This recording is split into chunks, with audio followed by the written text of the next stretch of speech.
Well, because I think a lot of what we're doing in classrooms is still very passive, one-to-many, unidirectional discourse. And everything we've learned, and these are not new findings, my psychologist friends tell me they've been around in the educational literature since the 1970s, suggest that this is a really inefficient way of engaging the human imagination. Well, I think that when one thinks of the changes that have happened in the world, I graduated from Harvard College in 1979.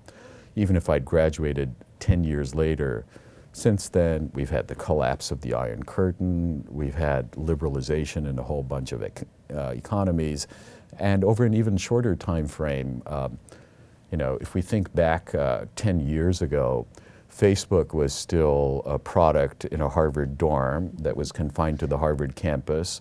Twitter had still not been launched. The iPhone, I think, was still on its way. So with both the changes in the world around us in general, in a geopolitical sense, and the changes in technology that are happening at such breathtaking speed, the notion that you got it all during those few years, that you happen to be part of the educational system, strikes most people at this point as preposterous.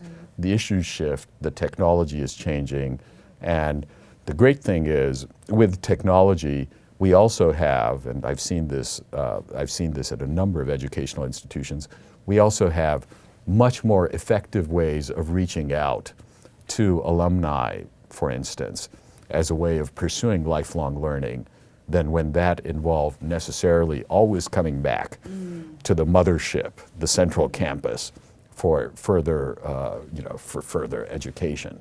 So I do think that the distribution channels also ease something that's become increasingly important.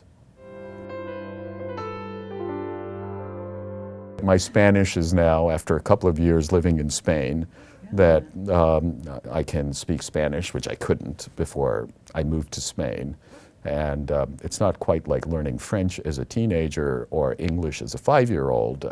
Those were much faster processes, but it can still, some learning is still feasible, and I find that reassuring.